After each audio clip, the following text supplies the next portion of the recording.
노화는 요즘은 질병이라고 그럽니다. 왜냐하면 노화의 끝이 죽음이기 때문에 우리가 질병을 무서워하는 이유는 죽기 때문이죠. 그러니까 노화라는 거는 출생서부터 죽는 과정을 우리 노화라고 하기 때문에 딱 출생하는 순간부터 노화는 진행이 되는 거예요. 그럼 노화를 진행하는 게 뭐냐? 왜 같은 사람 안에서도 수명이 다르냐? 아, 환경이 굉장히 중요한 요인이겠구나. 현대인은요, 엄청나게 스트레스를 많이 받아요. 그러면 엄청나게 많은 활성산소의 공격을 받죠. 거기다 혈압도 올라가잖아요. 네. 당도 올라가잖아요. 거기다 현대인은 많이 먹어요. 왜? 음식이 충분한 돈이 있기 때문에 먹는 거에 아끼질 않아요. 그리고 맛있는 거 찾아 먹어요. 그럼 필연적으로 과식이 옵니다. 과식을 하면 엄청나게 노화가 촉진될 수밖에 없어요. 즉 노화의 주범인 활성산소 생기는 양이 엄청나게 늘어나기 때문에 지금 이런 이론을 딱 이해하면은 간단해요. 예컨대 마라톤 선수들 빨리 늙어요. 지나친 활성산소를 많이 만들기 때문에. 그렇죠. 그냥 막 몇십 킬로씩은 매일 그렇게 뛰는 분들은요, 늙는 속도가 무지무지 빠릅니다. 운동을 너무 지나치게 많이 하는 사람들. 그렇죠. 네. 그 다음에 또 고산지대 사람들이 왜 장수를 할까 생각해 보세요. 산소가 약간 적지 않습니까? 그렇죠. 제가 잉카 문명의 본산인 페루의 마추픽추를 갔을 때 쿠스코라는 도시 갔더니 거기에 해발 3,500m야. 거기 갔더니 90세 백성이 굉장히 많어. 왜 해발 3,500m면요 공기가 해발 100m 근처에 사는 사람보다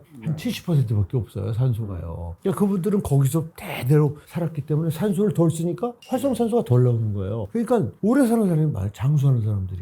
그렇기 때문에 산소 사용량과 수명은 밀접한 관계가 있겠구나라는. 그렇게 정리하시면 좀 이해가 쉽지 않을까 하는 그런 생각이에요. 그러니까 현대인들은 결국은 유해산소로부터 우리를 보호하는 그 영양소를 잘 보충해야 되는 거죠. 당연합니다. 그래서 많은 전문가들이 채소를 많이 먹으라고 얘기하는데 이게 좀 왜곡돼 있어요. 마치 채소만이 건강의 주역인 것처럼 얘기하는 건 그건 넌센스예요. 동물성 단백질의 중요성을 현대인이 무시하시면 안 돼요. 지난 70년대에 평균 60세였던 분들이 40년이 지나면서 평균 수명이 40년 늘어난 거에 가장 결정적인 공헌을 한 게 동물성 단백질이에요. 그렇죠. 동물성 단백질 때문에 질병은 좀 늘어난 거예요. 왜? 과식 때문에요.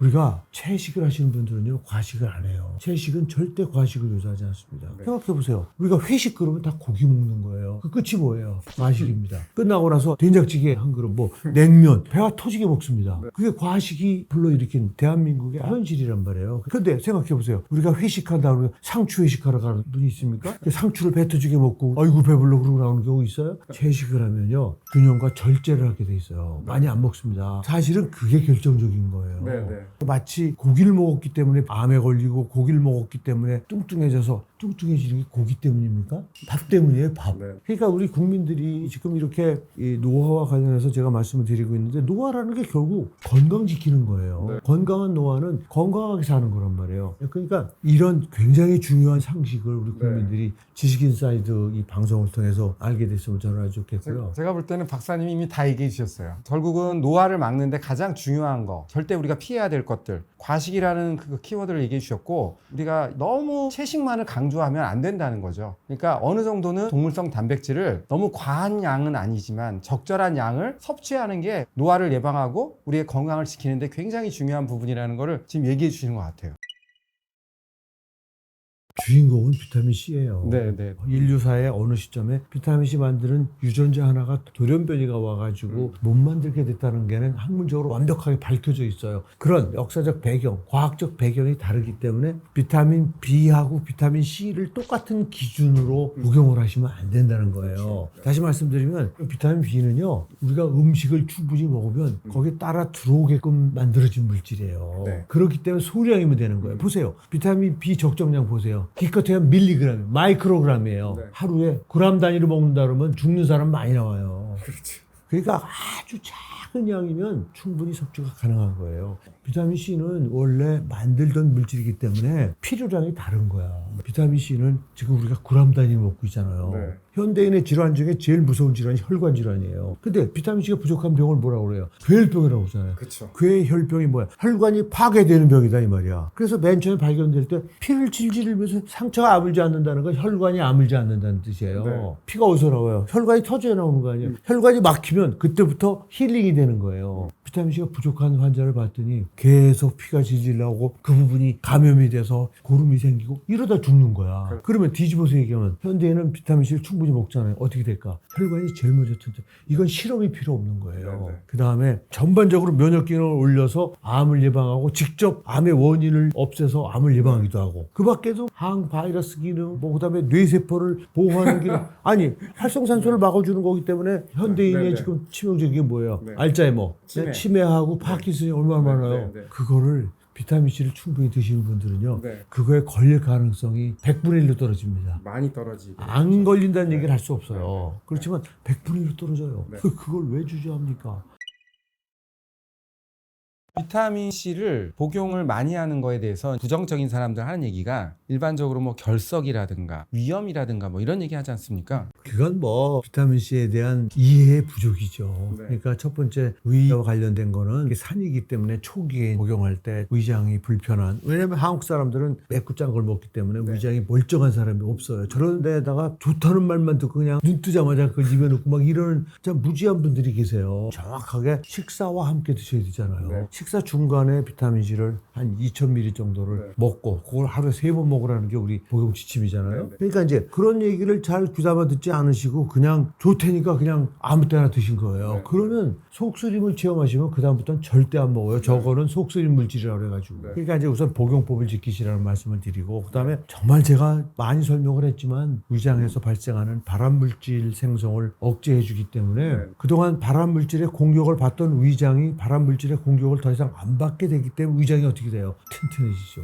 특히 내과 선생들이 그걸 몰라요. 소화기 내과 선생들이. 그래서 비타민C 먹으면 너 위장 사람들이 불편해. 그거 자꾸 많이 먹지 말라고. 나보고 내 동네 의사들이 그런 소리를 하는데 제가 거기에다 대고 무슨 얘기를 하겠어요. 길게 얘기 안 합니다. 그냥 안타깝죠. 비타민C 드신 분들의 7, 80%가 1년쯤 뒤에 밥맛이 너무 좋아졌다. 먹고 돌아서면 배고프다. 이런 얘기는 너무 흔히 듣는 얘기예요. 왜 그래요? 위장이 좋아졌다. 아시잖아요. 위장 나쁜 사람 치고 밥맛 있다는 사람 보셨어요? 위장이 나쁜 사람은 밥맛이 없어요. 밥 먹기가 싫어요. 비타민C를 먹을 때 적응하는 과정이 굉장히 중요한 것 같습니다. 그러니까 비타민C는 산이기 때문에 한 번도 안 먹어보신 분들은 서서히 용량을 늘려나가는 게 굉장히 중요합니다. 처음에는 1g 정도 식사할 때 중간에 먹고 자기가 어느 정도 적응이 되면 그 다음에는 2g 정도로 늘려나가면 오히려 위장이 더 튼튼해지는 것을 느낄 수가 있습니다. 저도 그걸 경험했습니다. 저도 꼭 1년에 한두 번씩 속이 탈이 나고 이랬는데 확실히 그런 빈도가 줄어든 것 같습니다. 그러니까 아주 지극히 일부분의 사람만 해당되는 거예요. 과거에 내가 요로결석, 신장결석으로 병원에 실려간 적이 있다. 그런 사람들만 영향이 있고요. 그러니까 이제 학문적으로는 그 비타민C가 대사되고 나면 수산이라는 게 생기는데 그 수산과 칼슘이 만나서 수산화 칼슘이라는 돌을 만드는데 기여를 해요. 근데 실제를 보니까 돌이 한 번도 생겨보지 않은 분은 담도에 생기는 담석하고는 아무 상관도 없어요. 또 그걸 오해하시는 거예요, 사람들이. 요로결석과 담석은 생기는 원인도 완전히 다르고 완전히 다른 질병이에요, 그거는. 요로결석하고만 상관이 있어요. 요로결석은 뭐 어차피 그놈이 커질 때까지 빼내지 않기 때문에 문제가 되는 거예요. 그래서 여름에 생기는 거예요. 왜? 여름에는 땀이 많기 때문에 소변을 천천히 보자요. 소변량이 줄어든다는 얘기는 소변이 농축되고 있다는 소리야. 농축되면 돌이 빨리 커져요. 그러니까 빨리 커진 놈이 나가기 전에 걸리는 거야, 요관에. 요관에 걸리면 그때부터 이제 그 죽습니다. 너무 아파가지고. 그런데 실제 죽는 경우는 단 한 케이스도 없었어요. 사람들이 고통을 굉장히 무서워하잖아요. 통증이라는 게 사실 본능적으로 공포를 느끼게 만들잖아요. 그렇기 때문에 그거 체험하신 분은 비타민 절대 안 먹어요. 요는 물을 좀 많이 드시면서 비타민 B 컴플렉스를 드시거나 마그네슘 제품을 하나씩 드시면요 거의 돌 생기지 않아요. 그래서 돌 생기시는 분들은 비타민C의 중요성에 비해서 돌 때문에 자기가 못 먹는다는 건요 불행한 일이에요, 진짜로. 비타민C는 우리나라가 세계 최고의 강국이라고 생각하시면 돼요. 그래서 어느 회사 제품을 얘기할 필요가 없어요, 이제는. 어떤 거 드셔도 돼요. 근데 다만 정제를 먹을 것이냐, 가루약을 먹을 것이냐, 드링크를 먹을 것이냐, 요것만 내가 좀 안내를 해드리려고 해요. 그러니까 제일 바람직한 건 가루약을 먹는 거예요. 왜냐하면 가루는요, 외국에 수입해온 순수한 비타민C를 그대로 제품을 만든 거예요. 딴 걸 요만큼도 안 넣는 거예요. 비타민C는 가급적이면 좀 순수한 걸 먹으라는 거예요. 그런데 가루를 못 먹는 사람들이 있어요. 제가 그래요. 그게 너무 시다못해 써가지고 정제도 아무 문제가 없어요. 근데 이제 정제는 단점이 제품 무게의 10%가 뭐가 들어가 있냐면 부영제가 들어가 있어요. 그렇죠. 그러니까 뭉치게 하려고. 비타민 C 자체는 뭉쳐지지가 않아요. 네. 그래서 비타민 C를 태블릿화, 즉 정제화를 하기 위해서 10%를 물론 인체에 무해한 거예요. 정제 제품이나 가루 제품 어떤 것도 자기에게 맞는, 자기가 먹기 편한. 그다음에 이제 어린이는 달짝지근하게 맛있게 돼 있어요. 왜냐면 애들은 맛없으면 안 먹어요. 그래서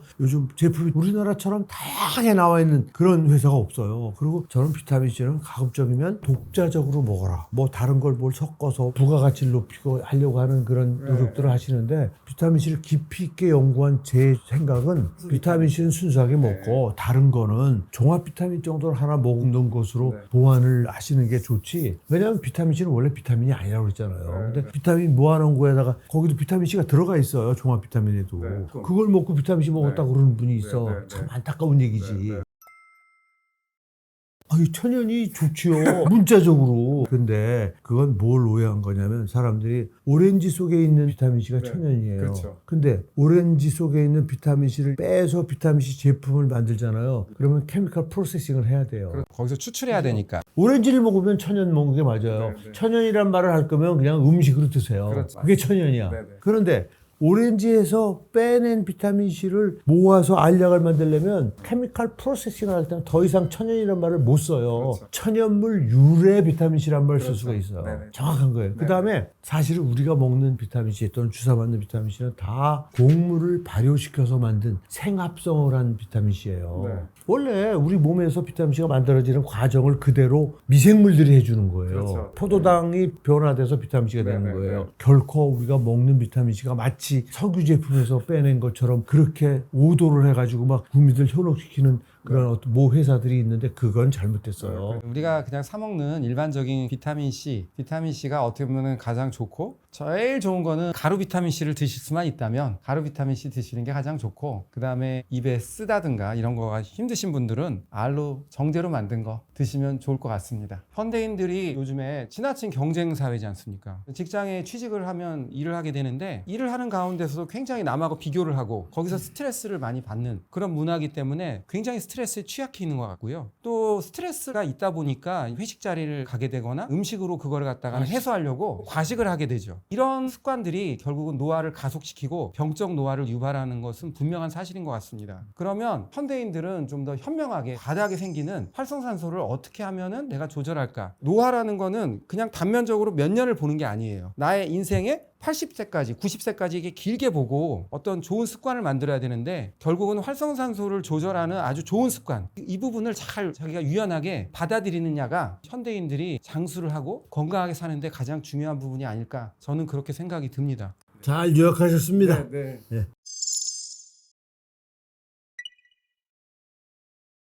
오늘은 비타민C와 피부에 대해서 얘기하는 시간을 갖도록 하겠는데요. 피부의 노화는 결국 얼굴의 노화와 가장 관계가 있지 않습니까? 우리가 나이가 들면 피부에 있는 구성 성분들이 결국 노화에 의해서 변하게 되는데요. 대표적인 변화가 콜라겐이라는 단백질이 감소하게 됩니다. 그리고 또 하나가 엘라스틴 파이버라고 그러죠. 탄성 섬유가 감소하게 되고요. 그러니까 얼굴이 말하자면 탄력도 없어지고, 피부가 흐물흐물해지고, 피부가 얇아지고, 또 중요한 게 우리 피부 속에는 수분이 항상 충만해야 되는데요. 나이가 들면은 이제 수분이 또 감소하게 됩니다. 대개는 얼굴이 피부가 젊었을 때 반짝반짝하고 하얗던 분들도 나이가 들면 뭔가 거무틱틱해지지 않습니까? 그게 멜라닌이라고 하는 색소들이 아쉽게도 늘어나는 그런 부분들이 있습니다. 근데 이제 결국은 가장 강력한 노화의 원인은 우리가 말하자면 자외선에 의해서 일어나게 되는데요. 그러니까 결국 자외선도 우리 피부에 산화 스트레스를 가하게 된다는 거를 피할 수가 없는 겁니다. 산화 스트레스 하면 결국은 비타민C 얘기를 하지 않을 수가 없을 것 같습니다. 박사님, 피부와 관계된 비타민C도 박사님께서 정말 연구 많이 하신 걸로 제가 알고 많이 있는데요. 했죠. 정말 많이 했는데 비타민C는 사실 피부에 기가 막힌 영향을 주는데 비타민C가 이제 아시는 것처럼 산화가 잘 되고 굉장히 언스테이블 하잖아요. 소위 말해서 안정성이 떨어지는 이유는 사실은 비타민C가 이상적인 항산화제로 작용하기 때문에 굉장히 언스테이블한 건데, 그런 성격 때문에 피부 제품을 만드는데 어려움이 많았어요. 피부는 아시는 것처럼 20층 이상의 상피세포로 되어 있잖아요. 침투가 못 잘못되고 기다리는 사이에 자외선에서 다 산화가 돼버리는 거예요. 효과가 없어져 버리는 효과가 거죠. 없는 거예요. 네. 그래서 진피층까지 들어가야 되는 거는 사실은 크림이나 연고 가지고는 어렵고 이제 먹는 거나 주사인데 여기 주사 맞는 분들 중에요 얼굴이 달덩이처럼 환해진 분들이 있는 거예요. 네, 막 네. 너무 만족해 하시는 거야. 그러면서 자기는요 죽을 때까지 주사 맞으러 매주 오시겠다는 거야. 왜냐면 그냥 주변 사람들이 뭘 해서 이렇게 얼굴이 달라진 거냐고 그런 얘기를 듣는 분들이 종종 있으세요. 그러니까 이제 비타민C가 분명하게 콜라겐이라는 단백질을 합성하는 것만 아니라 일레스틴 파이버 그런 피부의 탄력성 그다음 병적으로 증가된 피그멘테이션 즉 멜라닌 색소 합성을 조절해 주잖아요. 그래서 마치 처녀처럼 얼굴이 맑게 변해졌어요. 그러니까 비타민C가 확실해요. 요즘에 많은 분들이 콜라겐을 드시고 계시거든요. 근데 이제 안타까운 거는 콜라겐만 드신다는 겁니다. 그러니까 불완전한 지식이지. 콜라겐이 우리가 먹게 되면은 결국은 분해가 되죠. 아미노산이라는 형태로 흡수가 되는데 이 과정에서 비타민C가 없으면은 부실한 콜라겐이 만들어지게 됩니다. 간단하게 말하면 건축물을 짓는데 콘크리트를 부어야 되지 않습니까? 근데 그 콘크리트 역할을 하는 게 바로 이 콜라겐입니다. 아파트를 짓는데 우리가 콘크리트 제대로 안 넣으면은 어떻게 됩니까? 부실한 아파트가 만들어지죠? 그와 마찬가지로 콜라겐이 부실하게 만들어집니다. 그렇게 되면 피부 노화를 막을 수가 없겠죠, 근본적으로. 네. 그래서 콜라겐을 드시는 분은 비타민C를 꼭 드셔야지 제대로 된 콜라겐이 만들어진다는 점을 꼭 알고 계셨으면 좋을 것 같습니다. 대표적인 게 또 글루타치온인 것 같습니다. 제가 봤을 때는요. 글루타치온은 일종의 단백질이지 않습니까? 단백질이니까 얘도 여러 가지 설이 있는 것 같습니다. 그래서 이제 주사로 맞아야 된다. 어떤 분은 드셔도 좋다. 근데 글루타치온을 먹어도 효과가 있는 건가요? 제가 조사해 보니까 이제 먹은 경우에는 산화형 글루타치온으로 다시 만들어진다고 얘기를 하더라고요. 그래서 저는 사실 먹는 거는 잘 권하지는 않습니다. 사실은 피부 건강과 관련돼서 많이 알려져 있지 않은 물질 중에 하나가 아연이에요. 아연이 들어있는 제품을 좀 복용을 하셨으면 좋은데 제가 사실은 교수로 있을 때 제가 이제 피부과 선생님한테 점심을 먹으면서 참 아주 굉장히 힘든 얘기를 들은 적이 있었어요. 아연 대사가 선천적으로 블록이 된 자매였는데 아연이 부족하면요 피부의 방어막이 완전히 망가져요. 그래가지고 피부를 통해서 균이 들어오는 걸 막지 못해요. 그래가지고 두 자매가 결국 감염이 돼가지고 둘 다 사망하게 되는 그런 예를 제가 피부과 선생한테 들으면서 와 이게 아연이 굉장히 중요한 거구나. 그래서 저는 지식인사이드 구독자들에게 항산화 비타민이 있잖아요. 에이스, ACE를 포함해서 베타캐로틴 또는 지금 말씀드리는 아연이나 이런 것들이 복합되어 있는 그런 아주 좋은 저기들이 있어요. 그래서 저는 피부를 위해서도 비타민C 이외에 항산화 성격을 띈 비타민 복합체를 하나일 정도 드시는 거는 저는 굉장히 도움이 된다고 생각해요. 근데 이제 제가 늘 말씀드리는 게 뭐냐면 비타민C를 안 드시고 그거 드시면 오히려 그건 독성이 나타날 수가 있기 때문에 굉장히 주의적으로 말씀드리는 거예요. 비타민C하고 콜라겐이라는 단백질을 필히 드시고 그 다음에 그냥 아무 때나 아침 저녁 다시지 말고 항산화 비타민 복합제 그런 거 하나일 정도는 더 드시는 것이 피부 면역도 온전해지는 거예요. 그런데 가끔 보면 아토피 환자들이 많이 있지 않습니까? 근데 아토피 환자들이 비타민C를 먹으면 좋다는 말이 있는데 이게 어떨까요? 아토피가 막 시작되는 어린이들에게는 굉장히 도움이 돼요. 왜냐하면 비타민C 그 자체가 약간의 항히스타민 작용이 있어가지고요. 가려움증을 확실하게 가라앉혀 줍니다. 아토피는 병태 원인이 뭐든지 간에 나타나는 증상이 가려움증이에요. 그래서 가려움을 해결 못하기 때문에 긁다 보면 피부가 망가지고 완전히 극단으로 가는 거잖아요. 그래서 저는 분명히 지금 기억하는 것은 어렸을 때 애들이 긁기 시작할 때 그걸 발라주면은 잘해서 피부가 안 망가지게 하면 좋은데 아토피를 치료하겠다고 오시는 어머니들 보면 벌써 이미 그냥 피부가 다 망가져가지고 비타민C로 된 제품으로 효능을 볼 수 있는 단계를 벗어나 있는 분들이에요. 그런 분들이 바르니까 효과가 없거든. 그러니까 어떻게 소문이 나냐면 비타민C 제품 효과 없다. 피부세포에서 염증성 사이토카인 분비하는 걸 억제시킨다는 그런 논문 결과들은 있어요. 그러니까 도움이 되는 거예요. 아토피 치료제하고 비타민C 같이 드시면은요 확실히 도움이 됩니다. 저 같은 경우는 많은 환자들 수술하게 되면 상처가 빨리 나아야 되지 않습니까? 상처가 나을 때 콜라겐이 굉장히 중요합니다. 그러니까 말하자면 콘크리트 같이 딱 붙어야 되지 않습니까? 그럴 때 비타민C가 혈중에 부족한 분들은 아무래도 이제 면역도 좀 떨어질 수도 있고 치료되는 과정이 조금 느릴 수도 있기 때문에 모든 모든 수술하신 분들한테는 비타민C 주사도 놓고 비타민C하고 콜라겐을 같이 처방을 해서 꼭 드시도록 하고 있습니다. 그러니까 지식인사이드 구독자분들 꼭 기억하실 거는 우리가 콜라겐을 먹을 때 반드시 비타민C를 같이 복용한다. 이 부분을 꼭 기억하시면 좋을 것 같습니다.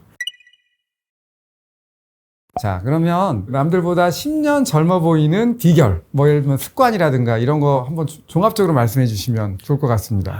저는 제 예를 들어드리기가 참 어려워요. 왜냐하면 흉내내기 어렵기 때문에. 그래도 좀 제가 자극을 드린다는 차원에서 제 삶을 조금 소개를 할게요. 네. 저는 1986년부터 비타민C를 한 끼도 안 빠지고 진짜 용량을 늘려가면서 열심히 들었다는 거, 그건 여러분들 너무나 잘 아시는 거죠. 그 다음에 중요한 건 운동이에요. 운동. 현대인은요, 다 운동이 부족합니다. 왜냐하면 운동을 하고 싶어도 발달된 현대 문명 이기들이 우리의 운동 기회를 다 뺏어가요. 자동차가 대표적인 거예요. 전철도 마찬가지예요. 걸어와야 되는데 전철 그걸 타고 오기 때문에 운동 못하는 거예요. 그리고 운동이 하기 어려우면은 못해요. 운동하기 쉬워야 돼요. 그래서 제가 사실은 피트니스를 다니다가 비가 오면 안 가, 약속이 있어서 안 가, 뭐해서 안 가 해가지고 끊어놓고 결국 안 가더라고요. 그래서 내가 이거는 이렇게 하면 건강 유지 못하겠다 해서 핑계 댈 수 없는 그런 조건을 만들어서 운동을 해야 되겠다 해서 할 수 없이 저는 집에서 하는 운동을 생각을 한 거예요.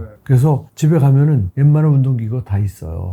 거의 그냥 하루도 빠지지 않고 그 습관적으로 그걸 그냥 하기 때문에 운동의 생활화. 그러니까 제가 이번에 쟀더니 근육이 70kg 중에 40%가 넘더라고요. 근육이. 항상 근육을 지키는 거 굉장히 중요해요. 중요하죠. 나이 들어서 특히 중요합니다. 사람들이 무슨 웨이트 트레이닝을 왜 하냐? 아닙니다. 웨이트 트레이닝도 하셔야 돼요. 유산소 운동만 중요한 게 아니에요. 그럼요. 저는 사실은 유산소 운동을 거의 40년 가까이 하다가 요즘은 그냥 사위하고 파워워킹을 합니다. 거의 뛰는 거에 준하는 파워워킹을 일주일에 한 두세 번 정도 다리 근육을 빵빵하게 하기 위해서 파워워킹을 대신 하는데 평상시에는 엄청나게 걷습니다. 그러니까 저는 수차 얘기했지만 한 4.5km에서 5km 되는 직장까지를 아침에 배낭을 짊어지고 걸어옵니다. 한 45분쯤 걸려요. 굉장히 빨리 걸어오는 거죠. 그리고 저녁 때도 갈 때 거의 예배 없이 걸어서 갑니다. 그렇게 하면 그냥 13,000보쯤 되는데 저는 또 점심시간에 여기서 또 여기 옥상에 올라가면 한 150보 정도 되는 그런 아주 트랙이 있어가지고 또 30분 동안 거기 가서 걷습니다.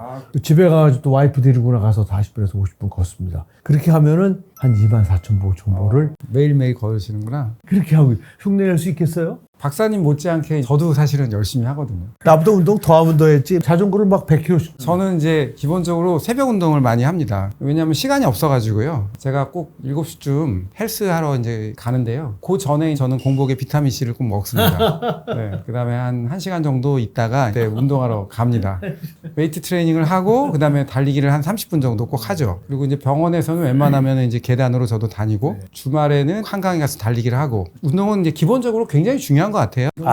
운동은 아무리 강조해도 지나칠 수가 없어요. 운동을 적절하게 하는 거. 그러니까 알다시피 우리가 장수의 가장 중요한 요소 중에 하나가 소식하는 거. 그다음 두 번째는 땀이 날 정도로 적절한 운동을 하는 거. 이 두 가지가 너무나 빼놓을 수 없는 거고요. 그다음에 이제 중요한 게 비타민C를 복용하는 거. 적절한 항산화를 잘 하는 거. 네, 이런 요소들이 너무나 중요할 것 같고요. 수면도 너무 중요한 것 같습니다. 그건 뭐 얘기하는 말이죠. 그다음에 내가 이제 반 원장님하고 조금 생각이 다른 거 하나는 뭐냐면 저는 소식에는 동의하지 않아요. 그러니까 과식하라는 얘기 아니에요. 음식을 즐길 수 없으면 그건 살아있는 게 아니에요.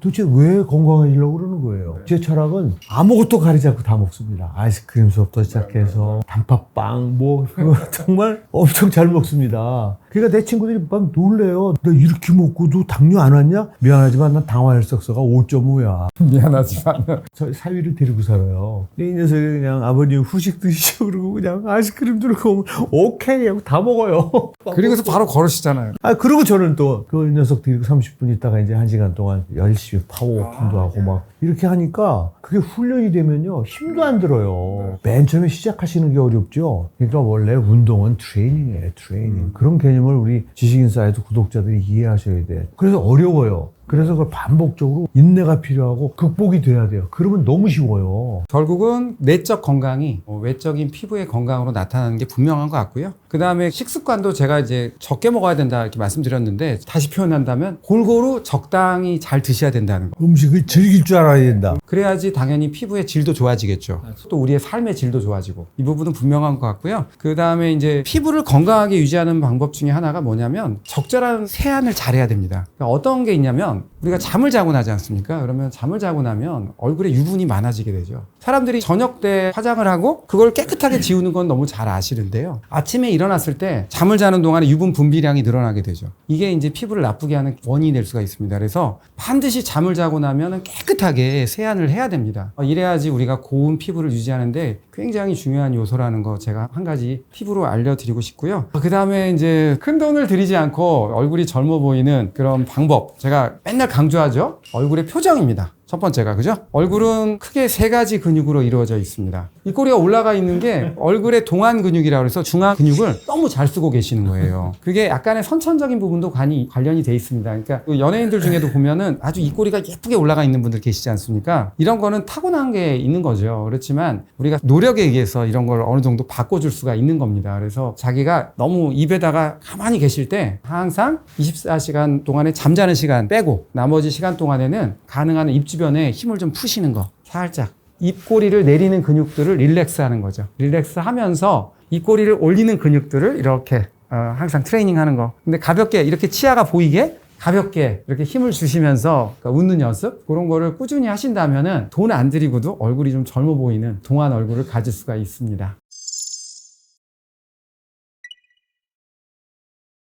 비타민C를 우리가 메가도스라고 해가지고 좀 많이 먹는 거에 대해서 또 많은 얘기가 있지 않습니까? 뭐 많이 먹으면 나쁘다. 500ml 이상 먹지 말아라. 뭐 이런 얘기 있는데 박사님 여기 어떻게 생각하십니까? 그러니까 그거 얘기하시는 분들 잘 보세요. 대부분의 내용이 뭐냐면 근거 없다는 게 제일 많고요. 먹거나 말하다 다 빠져나간다. 자, 제가 그랬잖아요. 점점 이제 수용체가 많아지면서 흡수가 많아진다고 그랬잖아요. 그래서 제가 이제 2000ml, 그 다음에 3000ml, 4000ml, 지금 심지어는 3번이 아니라 전 4번을 먹는다고 지금 얘기했잖아요. 아침, 점심, 저녁에 먹고 아무 때나 먹어도 괜찮기 때문에 자기 1시간 전쯤에 먹는 거를 습관화했더니 아침에 너무 정신이 맑고 몸이 가벼운 거야. 그러니까 자, 그렇게 먹었을 때 저는 제법 많이 흡수가 돼요. 흡수되면은요, 놀랍게도 그게 소변으로 빠져나가요. 근데 소변으로 빠져나가는 것이 배설이 아니라는 거를 내가 세계 최초로 밝힌 사람이에요. 방광을 보호하기 위해서 일부러 내보내는 거지 그게 배설이 아니라는 걸 제가 그 영문서적에 그걸 밝혔잖아요. 그러니까 비타민C를 무조건 내보내는 게 아니라 왜 일부러 빼낼까? 생명체는요, 자기가 몸에서 필요한 물질을 만들 때 그 만든 놈을 단 한 톨도 오줌으로 안 내보내요. 그런 짓을 안 하죠. 아니, 만들어서 지가 쓸 거를 왜 오줌으로 내보내?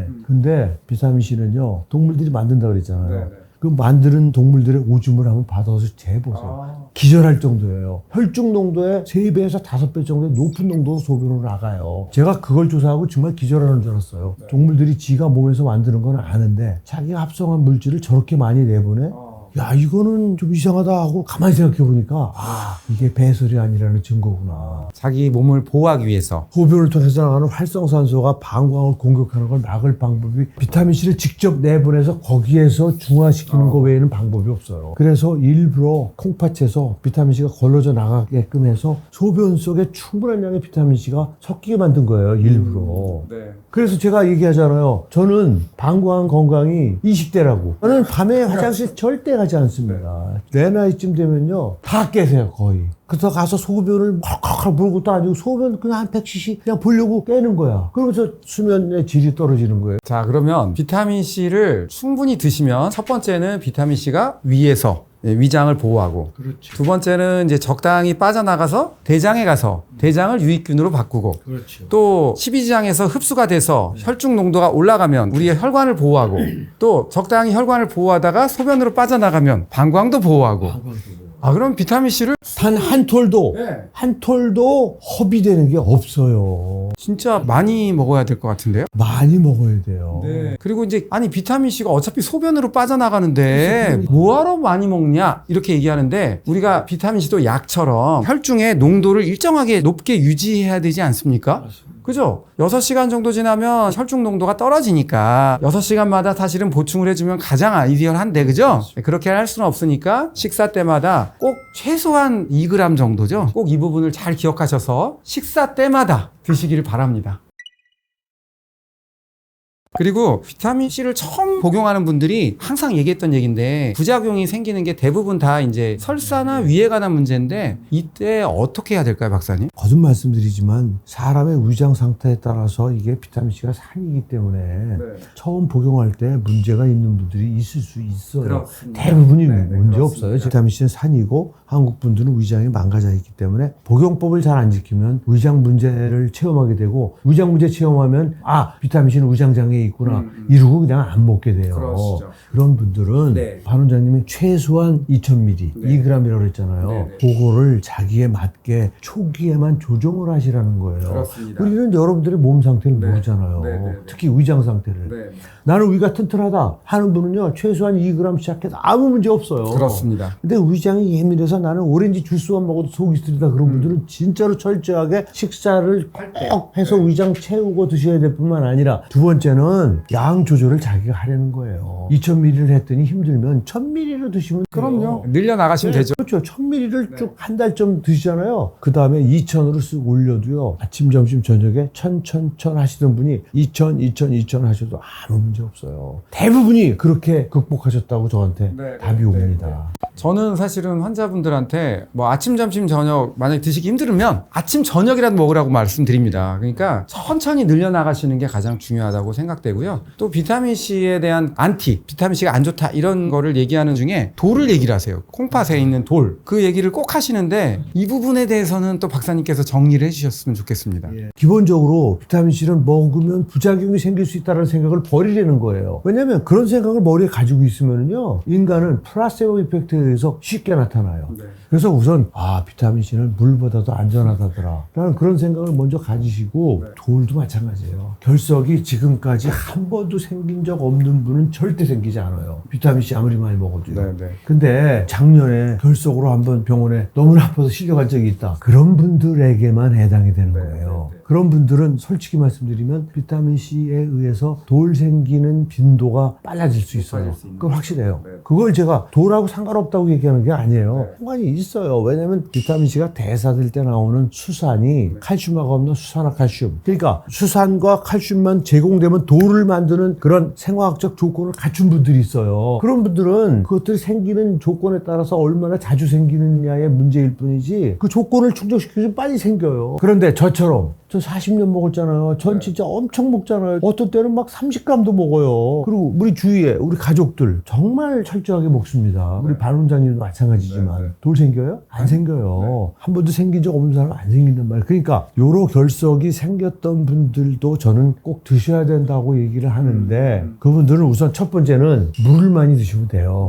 아직 물을 많이 먹는다 그래서 무슨 뭐 물통으로 그냥 먹는 게 아니라 평상시에 드시는 것보다 좀 물의 양을 많이 드시는 것이 건강에 유익하다는 분이 훨씬 많아요. 전문가들 중에도요. 저는 성형외과 의사니까 물을 많이 드셔야 피부가 좋아집니다. 그럼요. 항상 물을 좀 많이 드시면요, 필연적으로 소변이 늘어납니다. 소변이 늘어나면 돌이 생길 가능성이 10분의 1 떨어져요. 왜냐면 결국 결석이 생기느냐 안 생기느냐의 문제가 아니고, 결석이 얼마나 빨리 커져서 요로에 어디에 가서 걸리느냐의 문제예요. 생긴 돌이 그냥 무탈하게 빠져나가기 때문에 문제가 없는 거지, 실려가는 사람은 그 돌이 크기가 요로보다 크기 때문에 걸리는 거예요. 걸려서 마치 애기 날 때처럼 산통과 같은 그런 고통을 정말 죽습니다. 경험 안 해본 사람. 유속이 느려지면 이제 거기에 찌꺼기가 쌓여서. 그렇죠. 그렇게 그러니까 되는 거죠. 소변이 많이 생기는 분은요, 우선 돌이 희석이 돼요. 커질 수가 없어요. 커지기 전에 빠져나간단 말이에요. 그러니까 가장 중요한 거는 물을 많이 드시는 거예요. 그러고도 나는 생긴다 그러면 비타민 B6가 포함된 B 컴플렉스를 더 드시거나, 요즘 마그네슘 제품이 지금 시중에 안전하게 나오는 게 많습니다. 그 한 알 정도 드시는 건 안전하게 다 나와 있거든요. 마그네슘도 사실은 결석에 만들어진 생화학적 과정을 칼슘하고 수산이 이렇게 결합하는 것을 막는 그런 조건을 제시해 주는 거예요. 물 많이 먹는 데다가 비타민 B 컴플렉스 또는 마그네슘까지 드시는데 돌이 생긴다고 그러면은 그분은 그걸 안 지킨 거예요. 네. 생길 수가 없어요. 그렇게 네, 되면요. 네, 네. 돌 때문에 비타민C를 못 먹는 거는요 정말 불행한 일이에요. 비타민C의 효능에 대해서는 지금 충분히 들으셨지 않습니까? 꼭 먹어야 되는데 돌 때문에 걱정이 돼서 못 드시는 분들 오늘 잘 들으시고요. 일단은 기존에 돌이 안 생겼던 분들 같은 경우는 신경도 쓸 필요 없어요. 영향이 없습니다. 거의 없고요. 두 번째는 돌이 만약에 걱정이 되시는 분들 같은 경우는 방법이 있다는 거죠. 물을 충분히 드시고 비타민 B6, 마그네슘 같은 그런 거를 복용하시면 전혀 염려를 안 하셔도 좋을 것 같습니다. 비타민C가 여러 가지 시중에 나와 있지 않습니까? 알약이나 가루 비타민. 박사님께서 제일 추천하시는 비타민C 형태가 어떤? 저는 뭐 두말할 나위 없이 가루 형태를 가장 바람직하다고 하는데 네. 왜냐면 가루는 비타민C를 생산하는 나라는 전 세계 두 군데라고 그러잖아요. 네. 그 중국하고 사실은 정확히 말하면 네덜란드인데 영국산이라고 얘기를 하잖아요. 그러니까 이제 수입해 온 거를 그냥 포장만 한 게 가루 제품이에요. 만든 그것에 딴 것을 전혀 섞지 않고 그냥 순수한 비타민C. 비타민C인 거죠. 그러니까 사실은 제일 바람직해요. 네. 근데 이제 가루가 굉장히 시다 못해 씁니다. 나는 신 건 죽어도 못 먹는다는 사람은 알약을 드셔야겠죠. 알약도 장점이 많아요. 네. 알약은 그냥 물하고 꿀떡 삼킬 수가 있기 때문에 네. 굉장히 좋은데 또 알약을 못 삼키는 분이 무지 많아요. 그런 때는 저는 드링크를 이용하라는 거예요. 아침에. 사실은 드링크는 녹는 시간도 없고 하기 때문에 운동하는 시간 동안에 계속 흡수가 되기 때문에 저는 운동할 때 생기는 활성산소의 폐해를 최대한 줄일 수 있는 방법은 마시는 거라도 들고 한 20, 30분 뒤에 마시고 나가라는 거예요. 그래야 그 폐해를 최대한을 줄일 수 있다고 말씀을 드리는 거기 때문에 주류는 가루 아니면 정제, 유산소 운동을 새벽에 할 때는 드링크라도 드시고 나가면 그나마 좀 도움이 되지 않겠는가. 누누이 말씀드리지만 비타민C는 산이기 때문에 속이 쓰릴 수가 있으니까 반드시 밥을 드시면서 꼭 드시는 걸 추천드리고요. 일관되게 느껴지는 거는 역시 혈관에 미치는 영향인 것 같아요. 혈관. 네. 그래서 저는 이게 혈관에 미치는 영향은 실험도 필요 없을 정도로 명확한 효과가 있다라는 거. 그 사례를 다 말씀드리면 사례만 가지고 오늘 일부를 다 할 수 있을 정도로 정말 많습니다. 그리고 아시잖아요. 지금 사실은 21세기를 사는 현대인들이 혈관 질환에 안 걸리면 죽을 일이 없어요, 진짜. 크게 세 가지로 저는 죽는다고 봅니다. 첫 번째는 혈관성 질환. 그렇지. 두 번째는 암. 그다음 마지막은 뇌, 치매라고 그러죠. 근데 이 세 가지가 다 비타민C랑 다 관계 있죠. 밀접하게.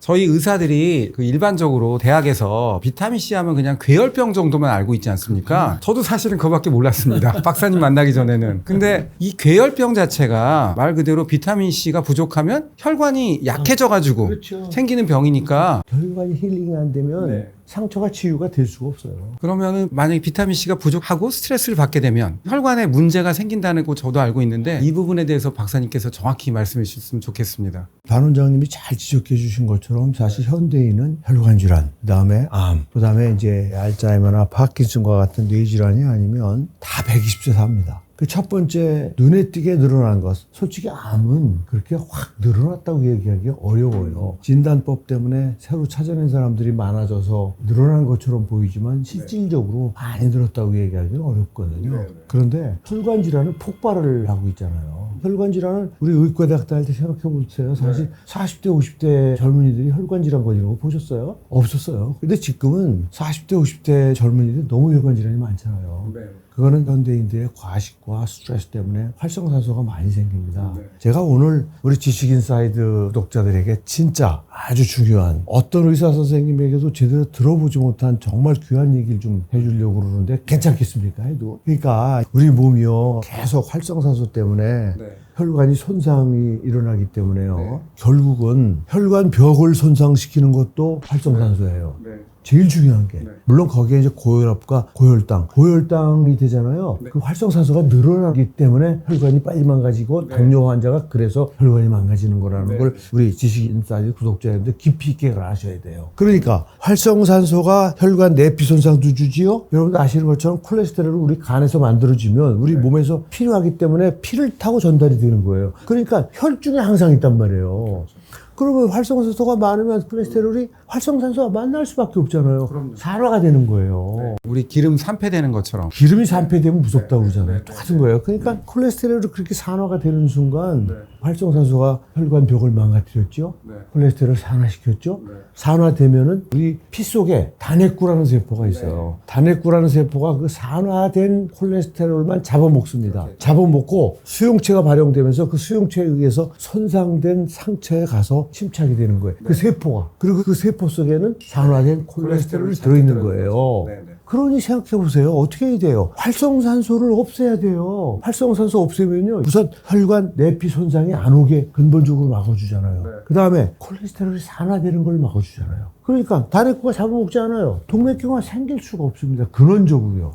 혈관이 망가지면 굉장히 중요한 병들이 생기잖아요. 예를 들면 심장에 문제가 생긴다던가. 뇌질환도 결국은 혈관과 관계되어 있다고 봐야 되는데 혈관을 건강하게 지킨다는 것이 우리의 건강을 가장 강력하게 지키는 것과 연결이 되어 있기 때문에 비타민C야말로 정말 건강의 보약인 것 같습니다. 박사님, 근데요. 지금 혈관성 질환하고 또 현대인들이 가장 중요하게 앓고 있는 문제가 바로 암에 관한 문제잖아요. 그렇죠. 박사님.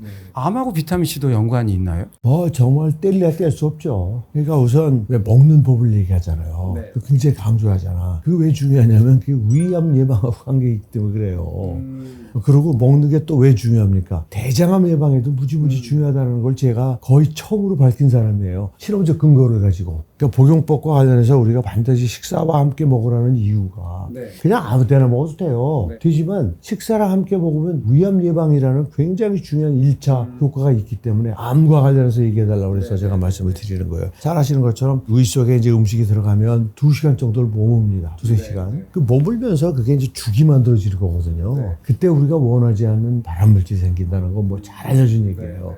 근데 너무나 다행하게도 비타민C가 그 안에 충분히 섞여 있으면 화학적으로 나이트로스 아민이라는 발암물질이 생기는 것을 막을 수 있다는 것은 너무나 잘 알려진 얘기고 반 원장님께서 아시는지 모르지만 사실 위장약이 없어요. 위장약이라는 게 제산제 아니에요. 제산제 아니면 소화제인데 그건 치료제가 아니에요. 증상을 완화시켜주는 거예요. 근원적인 위장의 문제를 고치는 거는요 비타민C밖에 없어요. 근본적인 거. 그 나이트로스 아민이라는 놈이 결국 위를 계속 공격하기 때문에 위염이 생기는 거고 급기야 위암도 생기는 거예요. 시간이 지나서. 그러면 그거를 오랜 기간 동안 예방할 수 있으면 위염도 막을 수 있고 위암도 막을 수 있다는 거는 충분히 우리가 추론할 수 있는 사고 아니겠어요?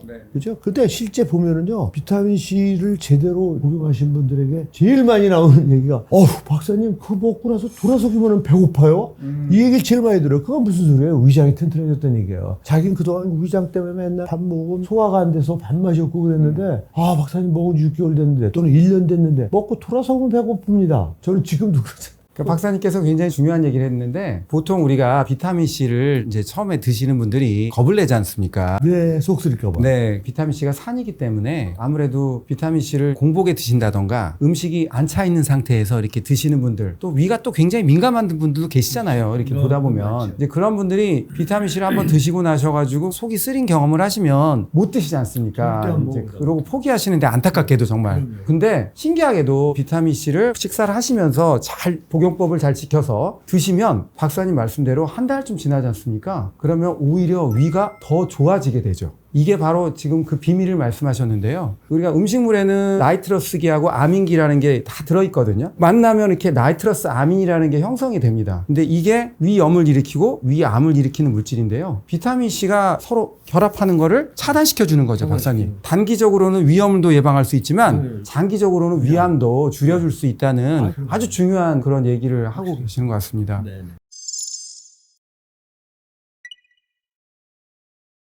우리가 나이가 들면 첫 번째는 얼굴에 있는 전반적인 소프트 티슈가 이렇게 중력에 의해서 처지게 되죠. 두 번째는 지방이라든가 피부 콜라겐이 감소하면서 꺼지는 데들이 많이 생깁니다. 예를 들면 관자놀이 이 부분이 꺼진다든지 볼이 패인다든지 이러면서 또 나이가 들어 보이게 되고요. 그 다음에 이제 피부 노화가 굉장히 중요한데 꼭 빠질 수 없는 게 뭐냐면 얼굴 근육입니다. 우리가 얼굴에 있는 페이셜 머슬들을 어떤 근육들을 잘 쓰느냐에 따라서 나이가 어려 볼 수가 있는데요. 특히 가장 중요한 거는 이 가운데 근육, 이 중간에 있는 근육들을 잘 쓰는 분들이 상대적으로 얼굴이 덜 처져 보이게 돼요.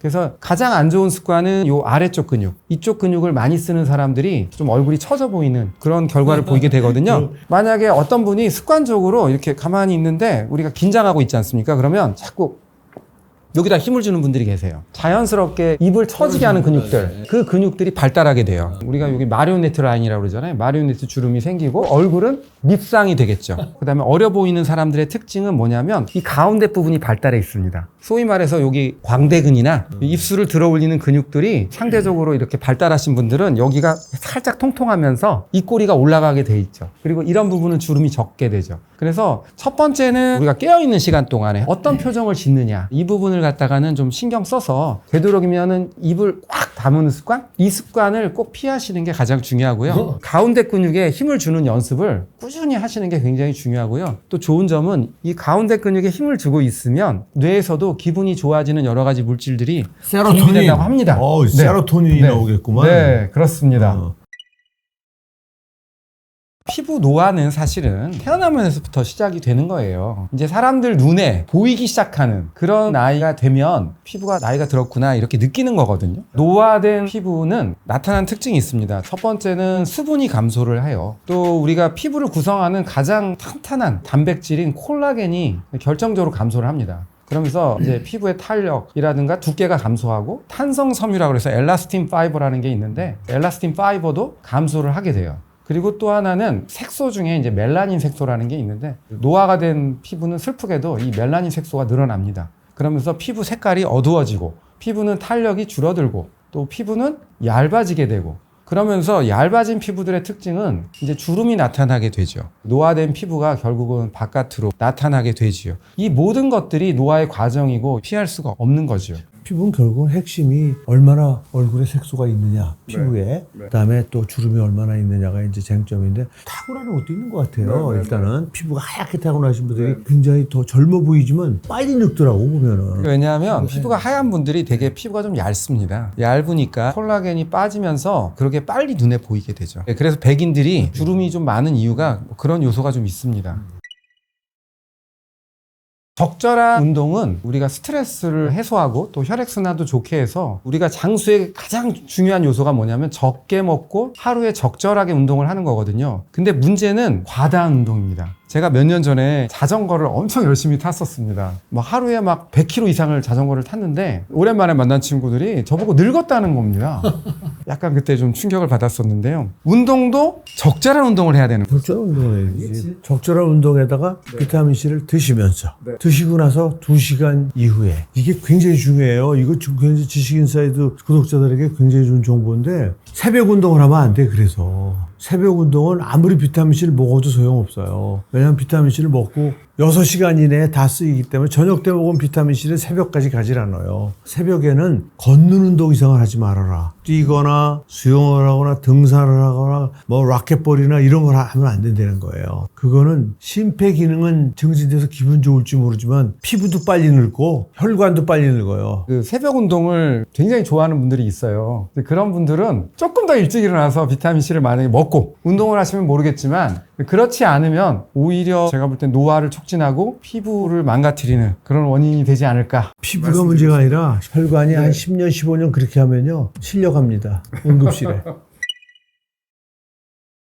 그러면 결국은 지금 색소도 그렇고 일레스틴이나 콜라겐 같은 단백질도 결국 비타민C네. 왜냐하면 병적인 색소 침착을 막아주는 게 비타민C예요. 그래서 비타민C 드시는 분들이 얼굴이 환해졌다는 거야. 그게 바로 피부 노화를 막는 거죠. 뭐. 그러니까 우리가 노화와 비타민C, 유해산소에 대한 얘기를 했지 않습니까? 근데 피부도 결국은 유해산소 공격을 피할 수가 없는 거죠. 그 다음에 비타민C의 가장 클래시컬하게 배우는 지식이 콜라겐이라는 단백질 합성에 비타민C가 없으면 안 돼요. 그래서 왜 비타민C 먹으면 상처가 빨리 낫는다 그런 얘기를 하잖아요. 피부도 마찬가지죠. 피부도 결국 탄탄하게 받쳐주는 게 일레스틴과 콜라겐이라는 단백질인데 육식, 채식을 골고루 해야 되고 그 다음에 이제 비타민C를 거기다가 충분한 양을 먹으면 콜라겐이라는 단백질을 만드는 거를 충분히 백업을 해주니까 아무래도 노화가 지연될 거고 그 다음에 색소 침착도 덜 되니까 맑은 피부를 유지하게 해주는 그것이 동안 만드는 그거의 핵심이 아니겠어요?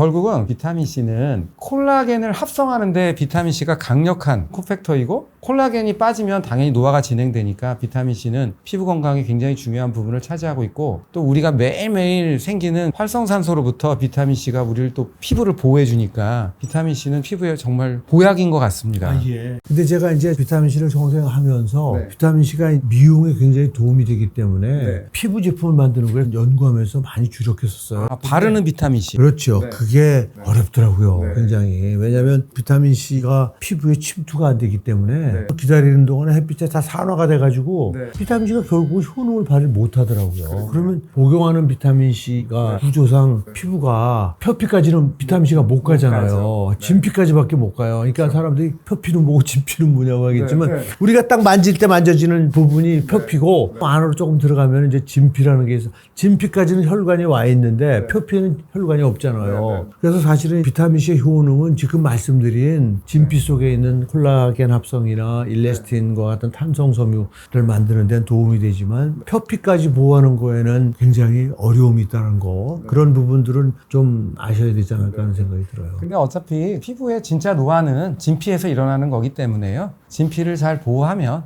피부 노화를 충분히 예방할 수 있습니다.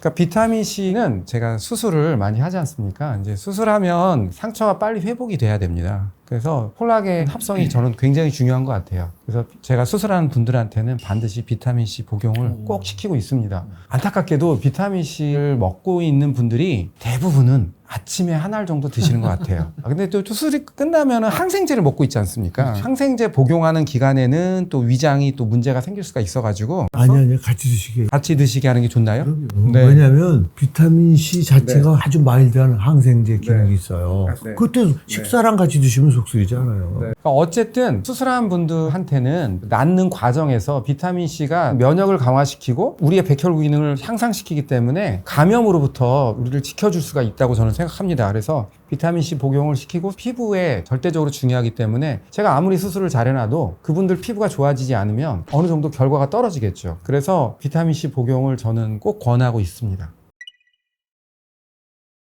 제가 주로 암 환자를 보잖아요. 네네. 1개월밖에 못 사신다는 분이 살아가지고 저한테 치료받으신 분들이 있잖아요. 네네네. 그럼 저는 딱 왔을 때 얼굴 피부부터 딱 봅니다.